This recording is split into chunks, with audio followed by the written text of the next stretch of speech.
할렐루야. 오늘도 함께 예배하는 우리 모든 가족들에게 하나님의 은혜와 능력과 평강이 넘치기를 주님의 이름으로 축원합니다. 기독교 신앙의 핵심은 복음입니다. 기독교의 기독교다움은 복음에 있습니다. 수많은 믿음의 선배들이 피 흘려 순교의 길로 갈 수 있었던 것, 그리하여 오늘까지 역사를 이어온 것은 바로 복음 때문입니다. 복음은 생명이고 또 능력입니다. 이 복음을 가장 명확하게 설명한 것이 로마서 1장 16절입니다. 이 복음은 모든 믿는 자에게 구원을 주시는 하나님의 능력이 됨이라. 먼저는 유대인에게요, 그리고 헬라인에게로다. 이 복음이 얼마나 큰 능력이 되는지, 이 능력이라는 말의 헬라어는 두나미스인데 성취할 만한 힘, 전투력이라고 하는 포괄적인 의미를 가지고 있습니다. 다이너마이트의 어원이 바로 이 두나미스입니다. 그러니까 두나미스는 다이너마이트와 같은 폭발적 능력을 가지고 있다고 봐도 되는 겁니다. 복음이 얼마나 폭발적인 능력을 가지고 있는지, 모든 믿는 자를 구원하는 하나님의 능력입니다. 유대인이든지 헬라인이든지 상관없습니다. 누구를 막론하고 믿기만 하면 구원을 받습니다. 이 복음이 개인에게 미치면 개인이 변화되고, 가정에 미치면 가정이 변화되고, 사회와 국가 전체를 변화시킵니다. 이것이 가능한 것은 복음이 가지고 있는 능력 때문입니다. 복음은 인류를 구원하는 오직 유일한 길이요 진리요 생명입니다. 하나님께서 아브라함을 택하시고 그에게 복음을 전하신 것도 이방인도 복음을 듣고 복을 받게 하시기 위함이었던 것이고, 그래서 제자들에게도 너희는 온 천하에 다니며 만민에게 복음을 전파하라고 말씀하셨던 겁니다. 그러므로 복음은 인류의 소망입니다. 바울과 실라가 빌립보 감옥에 갇혔습니다. 이곳에서 저들은 기도하고 찬송을 했습니다.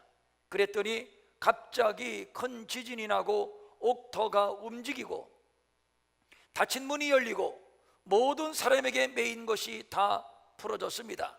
간수가 꾸벅꾸벅 졸다가 정신 차리고 보니까 옥문이 열려 있는 겁니다. 보나마나 죄수들은 모두 다 도망갔을 것이고, 책임감을 느낀 간수는 스스로 자결하려고 칼을 뽑아 들었습니다. 그때 감옥 안에 있는 바울이 다급히 말합니다. 내 몸을 상하게 하지 말라. 우리가 다 여기 있노라. 간수는 깜짝 놀랐습니다. 어찌 이런 일이 있을 수 있는가 하여 바울에게 단도직입적으로 묻습니다. 내가 어떻게 하여야 구원을 받을 수 있습니까? 이에 바울이 대답을 하는데 우리가 가장 많이 인용하는 말씀이기도 합니다. 사도행전 16장 31절입니다. 주 예수를 믿어라. 그리하면 너와 네 집이 구원을 받으리라. 여기에서 간수가 귀가 번쩍 뜨입니다. 내가 구원받고 뿐만 아니라 가족 모두가 구원을 받는다고요? 그렇다면 이 기회를 놓칠 수 없습니다. 즉각적으로 바울을 집으로 초청합니다. 그리고 자기와 그 온 가족이 예수님을 영접하고 세례를 받았습니다. 그랬더니 34절입니다. 그와 온 집안이 하나님을 믿음으로 크게 기뻐하니라. 여기에서 크게 기뻐하다라고 하는 말의 문자적 의미는 앉아있지 못하고 날뛰면서 기뻐할 정도의 큰 기쁨을 의미하는 겁니다. 이 기쁨은 하늘로부터 주어지는 기쁨이요 세상에는 없는 기쁨입니다. 사마리아는 엄연히 이스라엘이면서도 유대인들로부터 무시와 멸시를 당하는 지역입니다. 이방인의 도시이기 때문입니다. 사실 사마리아 땅에서 사마리아인으로 태어난 것이 누구의 죄도 아니고 누구의 잘못도 아닙니다. 그런데 유대인들로부터 무시와 멸시를 당했습니다. 왜 그런가 하면 사마리아는 북이스라엘 왕 오므리가 왕이 되었을 때 이곳을 수도로 삼았습니다. 후에 아수르가 북이스라엘을 점령했을 때 많은 이방인들이 이곳에 들어와 살았습니다. 이때 외부로부터 유입돼 들어오는 이방인들이 자기들이 섬기던 이방 종교를 가지고 들어왔고, 또 이곳에 들어와서는 사마리아 사람들과 함께 결혼을 하게 되었습니다. 이로 인해서 사마리아는 유대인들이 생명처럼 여기던 여호와 종교와 혈통의 순수성을 훼손하게 되었습니다. 이런 이유 때문에 유대인들은 사마리아인들을 무시했는데, 개처럼 무시했고 길을 지날 때에는 사마리아 땅을 절대로 지나지 않을 정도로 저를 무시했고 또 경멸했습니다. 저들은 죄인의 대명사로 취급을 당했고, 그들에게는 성전도 없었고 제사를 드려주는 제사장도 없었습니다. 감히 거룩한 성전 근처에는 가보지도 못했습니다. 그들에게 들리는 소리는 욕설과 정죄, 비판의 소리뿐이었습니다. 그러니까 저들은 나면서부터 무시만 당하고 나면서부터 천대만 당하며 살아온 사람들이고, 그래서 한과 상처로 얼룩진 사람들이고, 한 번도 웃어본 적이 없고 한 번도 행복해 본 적이 없었던 사람들이었던 겁니다.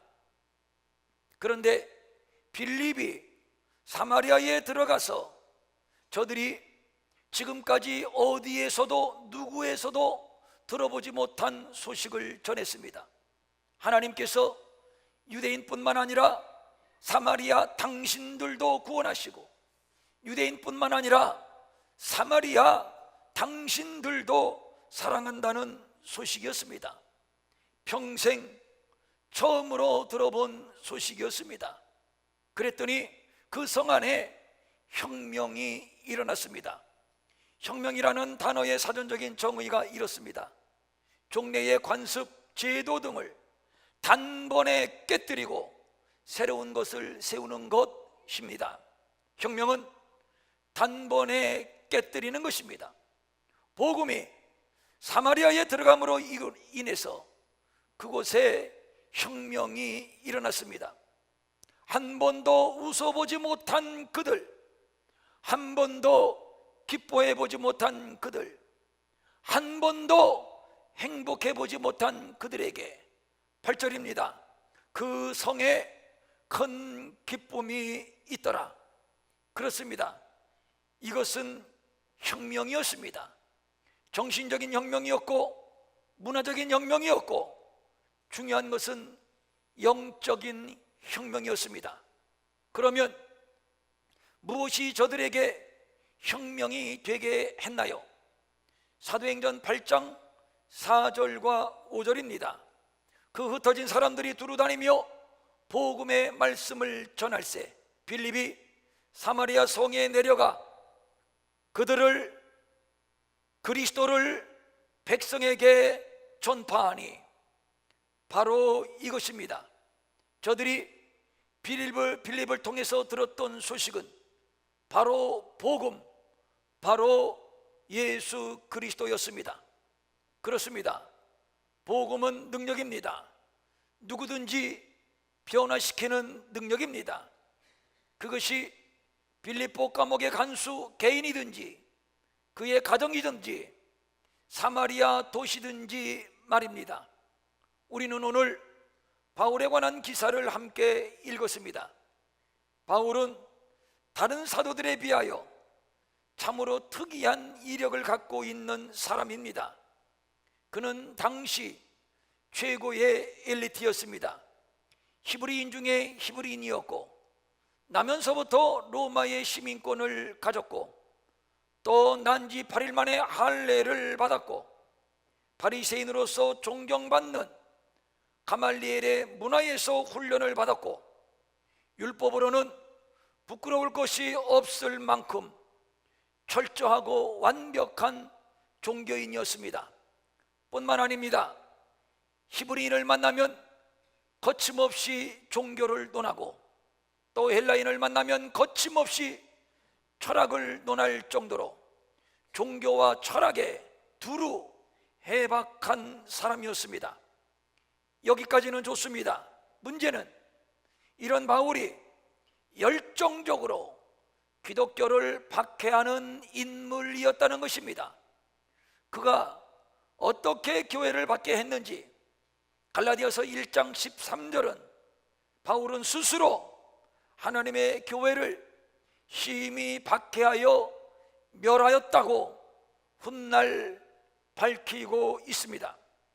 여기에서 멸하다라고 하는 용어는 전쟁에 관한 용어로서 파괴하다, 황폐케 하다라는 뜻을 가지고 있고, 시제는 미완료 동사로서 바울의 박해가 일시적인 행동이 아니라 지속적으로 반복되었음을 말하고 있습니다. 또 여기에다가 심히라는 표현까지 덧붙이고 있으므로 바울의 교회의 박해는 마치 전쟁에서의 적을 섬멸하는 것처럼 그렇게 기독교를 섬멸하려고 했습니다. 훗날 그는 자신을 가리켜서 내가 전에는 비방자요, 박해자요, 폭행자요, 죄인 중에 괴수였다고 고백을 하기도 했습니다. 여기서 비방자라고 하는 말의 뜻은 상해를 입히는 말을 하는 자, 또 박해자는 사냥꾼이 사냥감을 추격하듯이 필사적으로 그 뒤를 쫓는 자, 그리고 폭행자는 광포하고 무례한 사람, 이런 의미를 가지고 있고, 또 죄인 중에 괴수다, 괴수, 이것은 서열상 첫 번째를 의미하는 겁니다. 그러니까 모든 죄인들 중에서 자기가 으뜸 가는 죄인이라고 하는 고백이지요. 이런 바울이 다메섹에 예수 믿는 자들이 있다는 소문을 듣고 위협과 살기가 등등하여 그곳으로 달려가고 있었습니다. 이 말은 맹수가 먹잇감을 찾아 헐떡거리는 모습을 의미하는 겁니다. 바울은 그렇게 그리스도인을 잡아 가두고 핍박하고 죽이는 일에 도끼를 품었습니다. 그러던 그가 다메섹으로 달려가다가 별난 경험을 하게 됩니다. 말을 타고 가는데 갑자기 하늘로부터 강렬한 빛이 바울을 둘러 비치었습니다. 그는 땅에 떨어졌습니다. 엎드러졌습니다. 그리고 눈이 멀었습니다. 그때에 하늘로부터 또 음성이 들립니다. 사울아, 사울아, 네가 어찌하여 나를 박해하느냐? 얼떨결에 바울이 묻습니다. 주여, 당신은 누구십니까? 다시 하늘에서 음성이 들립니다. 나는 네가 박해하는 예수라. 여기에서 바울은 충격을 받습니다. 바울은 철저한 바리새인, 철저한 율법주의자로서 율법을 지켜야 구원을 받을 수 있다고 생각하여 율법의 의로는 흠이 없을 만큼 그는 철두철미하게 율법을 지켰습니다. 율법이 나를 구원할 수 있다고 믿었기 때문입니다. 그런데 흉흉한 소문이 들려옵니다. 그것은 율법을 지켜서 의로워지는 것이 아니고 율법을 지켜서 구원받는 것이 아니라 예수를 믿어야 죄사함 받고 예수를 믿어야 의로워지고 예수를 믿어야 구원을 받는다는 겁니다. 그런데 알고 보니 그 예수가 십자가에 처형당한 흉악범입니다. 이런 일은 있을 수 없습니다. 그런데 더 가관인 것은 그 예수가 죽었다가 3일 만에 부활했다는 겁니다. 세상에 이런 일이 어디에 있습니까? 어떻게 사람이 죽었다가 다시 부활을 합니까? 어떻게 그 예수를 믿으면 죄 용서받고 어떻게 그 예수가 우리를 구원한단 말입니까? 도저히 용납이 안 됩니다. 아니, 용납할 수 없습니다. 그런데 문제는 이런 교리를 따르는 자들이 연병처럼 번져 나가고 있다는 겁니다. 초장에 잡아야 합니다.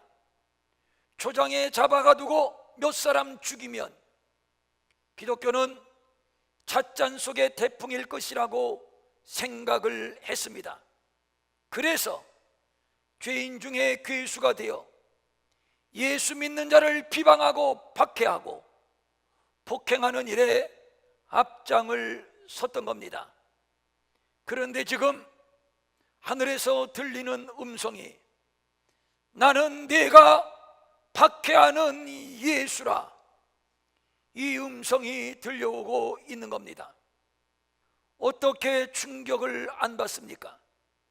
흉악범인 줄로만 알았던 예수, 죽은 줄로만 알았던 예수가 정말 저들이 말하는 바대로 살아난 것이 사실이란 말인가? 이후로 바울은 아나니아 선지자에게 안수를 받습니다. 그런데 안수를 받은 후에 바울에게 신비한 현상이 일어났습니다. 18절입니다. 사울의 눈에서 비늘 같은 것이 벗어져, 따라할까요? 다시 보게 된지라, 다시 보게 된지라. 하늘에서 강력한 빛이 내려쬐었을 때 그는 육신의 눈이 멀었습니다. 아나니아 선지자로부터 안수를 받았을 때 그는 다시 육신의 눈을 뜰 수 있었습니다. 그런데 다른 영적인 의미가 여기에 있습니다. 그는 육적인 눈만 열렸을 뿐만 아니라 영적인 눈이 열렸고 육적인 사물만 볼 수 있었던 것이 아니라 영적으로 예수가 어떤 분인지 예수를 다시 보게 되었다는 얘기이기도 합니다. 예수가 흉악범인 줄로만 알았는데 아닙니다. 예수는 의인이었습니다. 예수는 우리의 구주가 되십니다.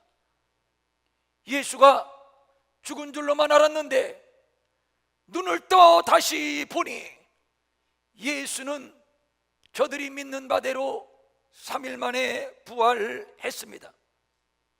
예수를 다시 보니 예수 믿으면 죄 사함 받고 의로워지고 구원을 받는다는 사실도 역시 사실이었습니다. 그 다음이 중요합니다. 그렇다면 그 예수는 누구인가? 바울이 영적인 눈이 열려서 다시 보게 된 그 예수는 바로 누구인가 말입니다.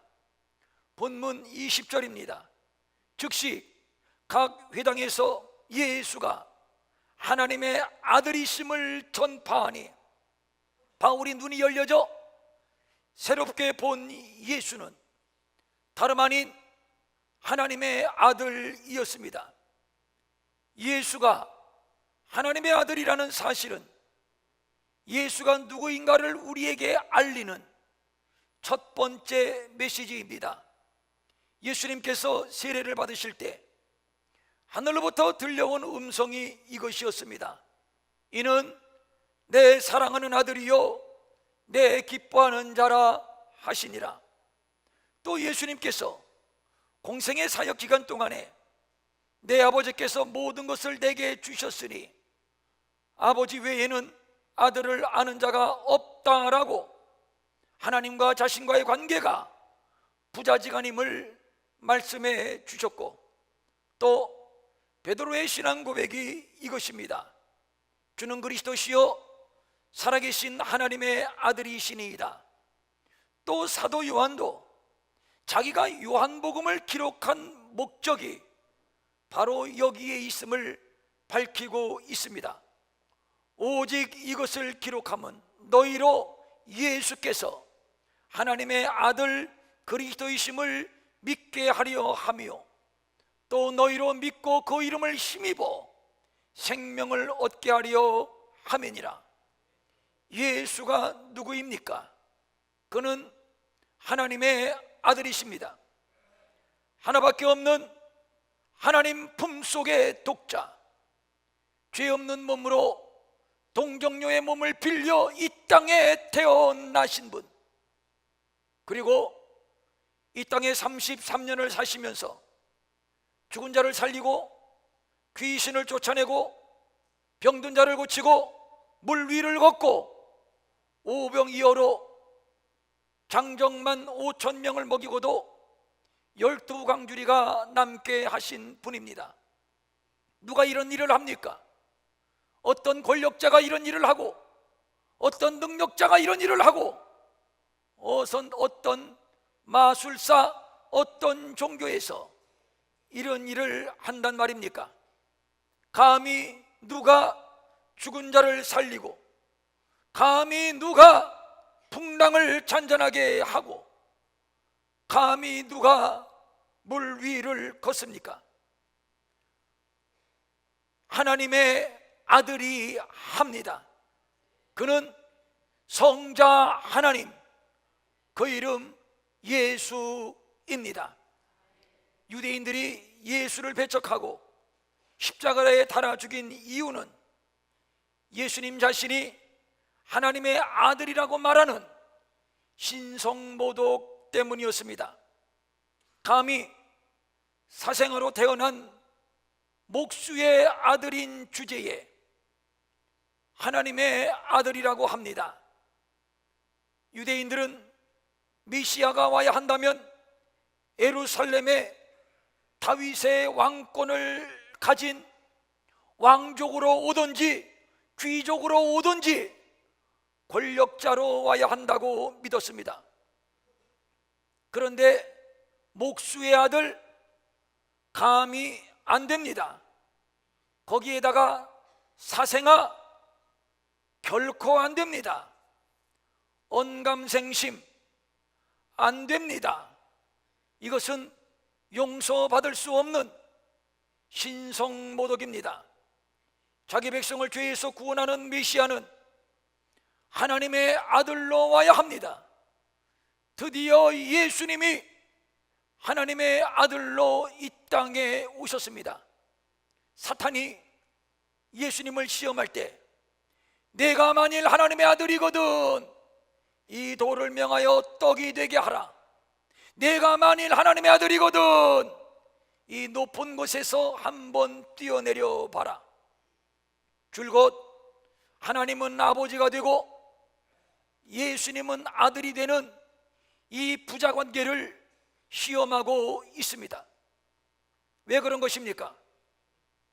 하나님과 예수님 사이에 이 부자 관계를 깨뜨리면 예수는 메시아가 될 수 없기 때문입니다. 마태복음 14장을 보면 제자들이 예수님이 물 위를 걸으신 장면을 보고 그 앞에 엎드려 이렇게 고백을 합니다. 진실로 하나님의 아들이로소이다. 이 말은 진실로 당신은 성자 하나님이로소이다. 예수님이 공회 앞에서 신문을 받을 때 저들이 이렇게 묻습니다. 누가복음 22장 70절입니다. 그러면 네가 하나님의 아들이냐?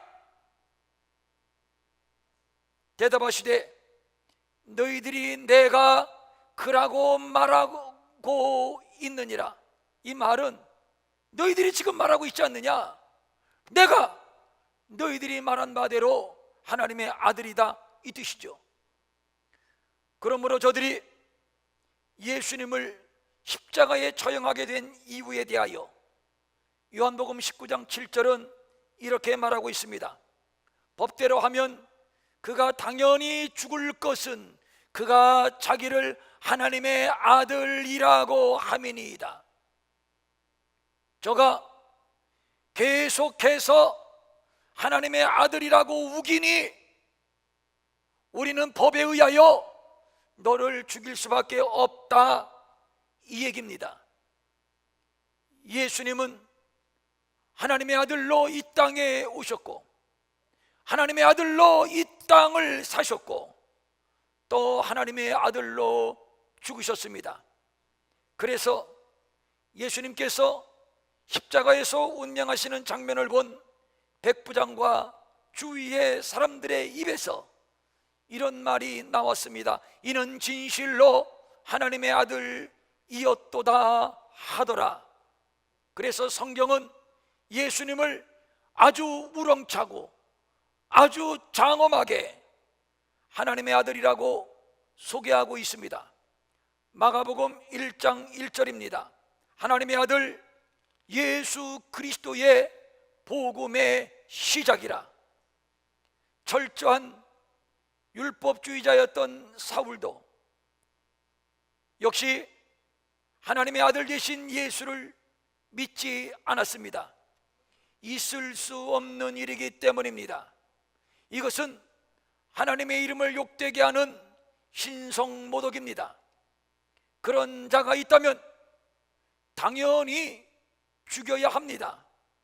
그래서 바울은 비방자, 박해자, 폭행자, 죄인 중에 괴수가 되어서 예수 믿는 자를 핍박하는 일에 온 힘을 쏟았던 겁니다.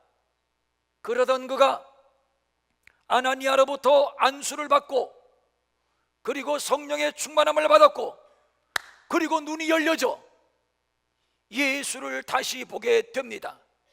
다시 보니 역시 예수는 하나님의 아들이었습니다. 두 번째, 바울이 다시 보게 된 예수는 그리스도입니다. 22절입니다. 사울은 힘을 더 얻어 예수를 그리스도라 증언하여 다메섹에 사는 유대인들을 당혹하게 하니라. 바울이 다시 본 예수는 그리스도였습니다. 그리스도라고는 말에 히브리어는 메시아고 그 뜻은 기름 부음 받은 자, 곧 구주라는 뜻입니다. 성령의 감동을 입어 예수를 다시 보니 역시 예수는 그리스도였습니다. 역시 예수는 세상 죄를 지고 가는 하나님의 어린 양이십니다. 예수가 인류의 죄를 대속하려고 십자가에 달려 죽으셨지만 3일 만에 부활하셨다는 것이 단순한 소문이 아니라 사실이었습니다. 헛소문도 아니고 뜬소문도 아니었습니다. 저를 믿는 자마다 멸망치 않고 영생을 얻는 것도 사실이고 그 예수가 나를 구원하고 너를 구원하고 우리 모두를 구원하는 구주가 되심도 사실이라는 것을 바울은 깨닫게 되었습니다. 그리고 22절입니다.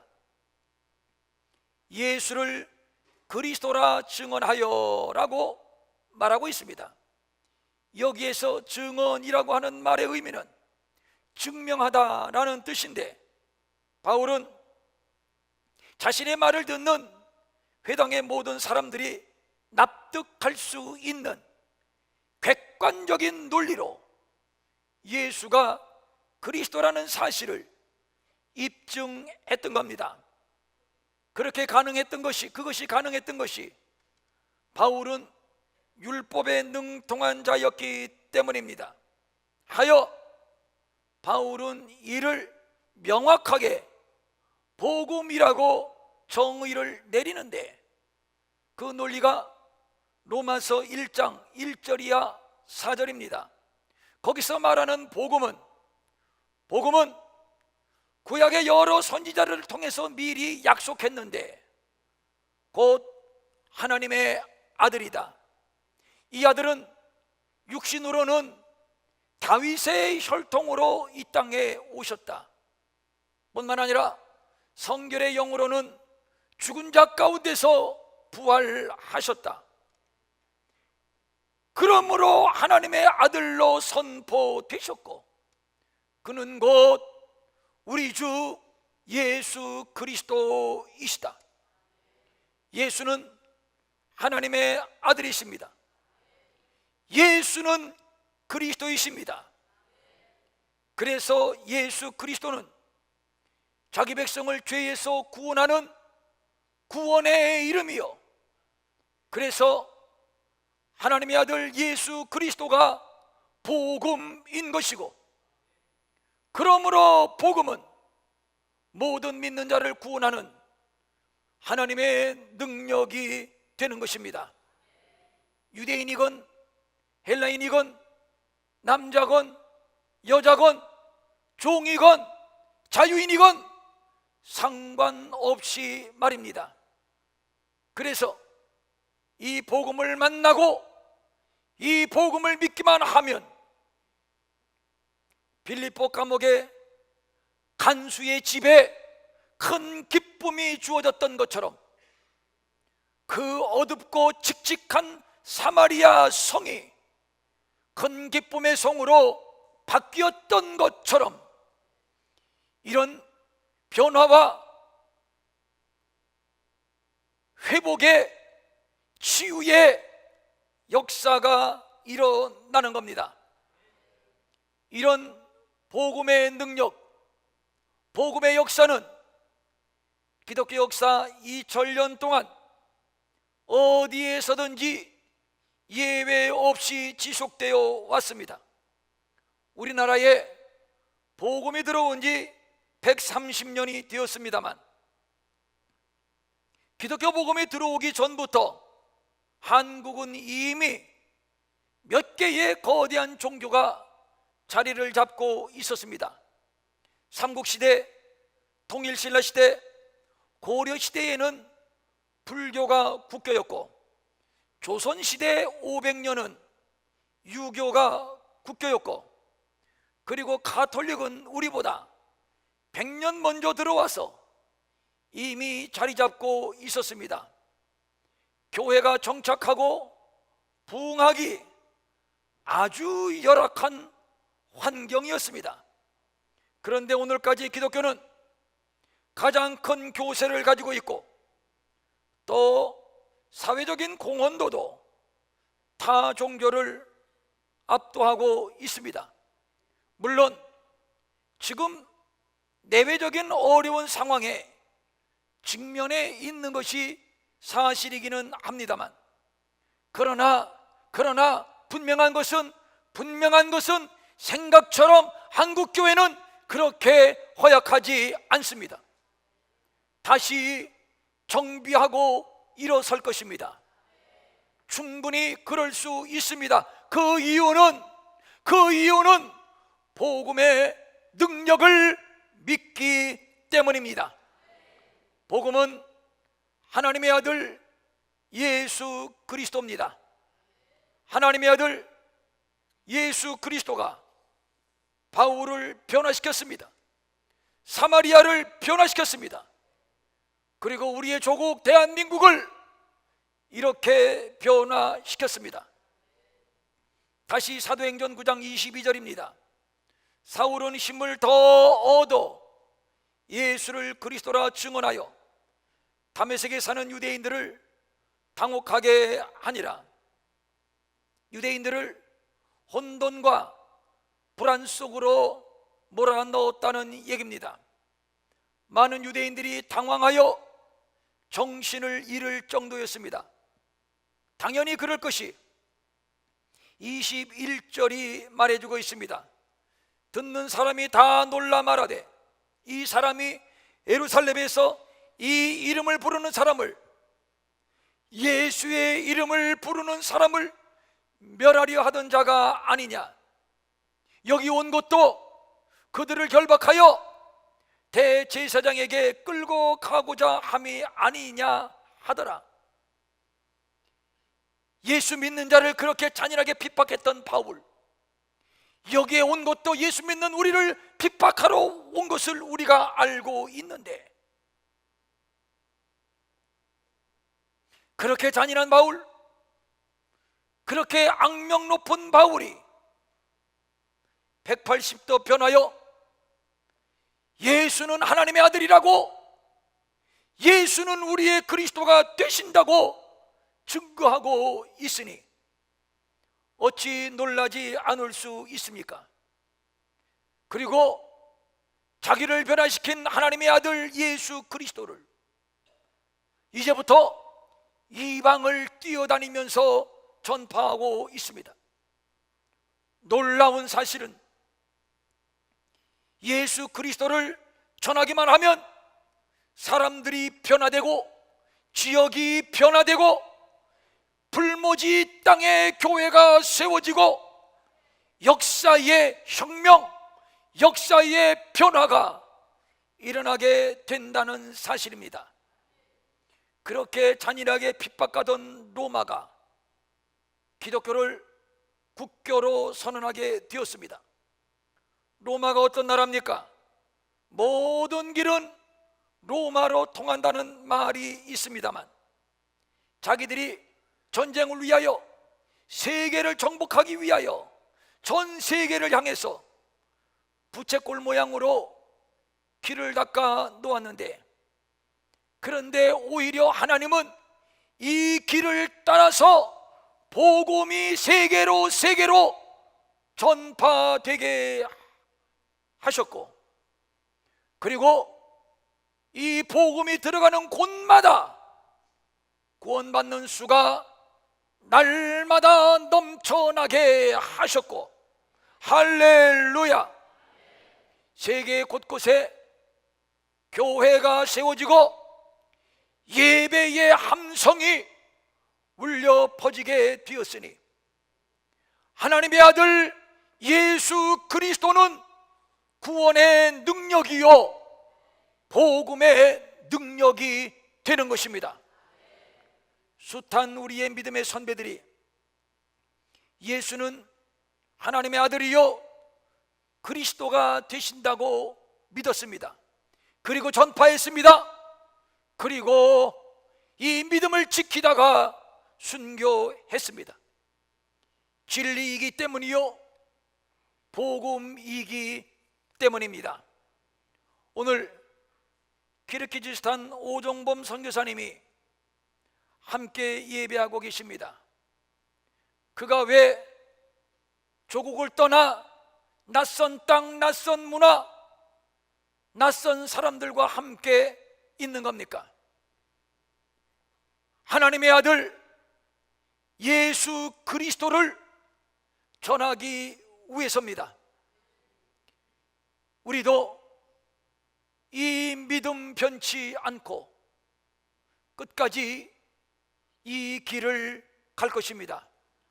왜냐하면 하나님의 아들 예수 그리스도는 모든 믿는 자를 구원하는 길이요 진리요 생명이기 때문이며 또 능력이기 때문입니다.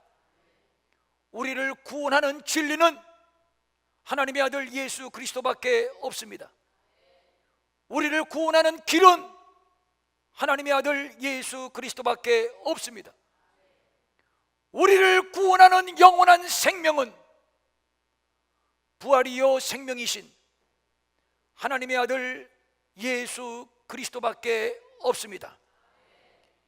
이 예수 그리스도가 저를 구원했고 우리 모두를 구원했고 이 민족을 구원했고 또 확장하여 열방을 구원할 것이며, 이 일을 위하여 이 교회를 이곳에 세우셨고 우리를 모아 주셨습니다.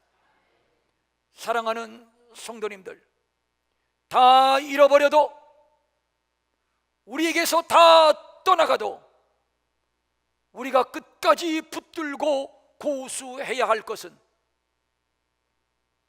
하나님의 아들 예수 그리스도입니다. 따라합니다. 하나님의 아들 예수 그리스도. 제가 하나님의 아들 하면 여러분 예수 그리스도 하세요. 하나님의 아들. 기왕이면 우리 두 손 들고 한번 해볼까요? 제가 해볼게요. 하나님의 아들. 하나님의 아들. 그가 우리를 구원하셨습니다. 일어나셔서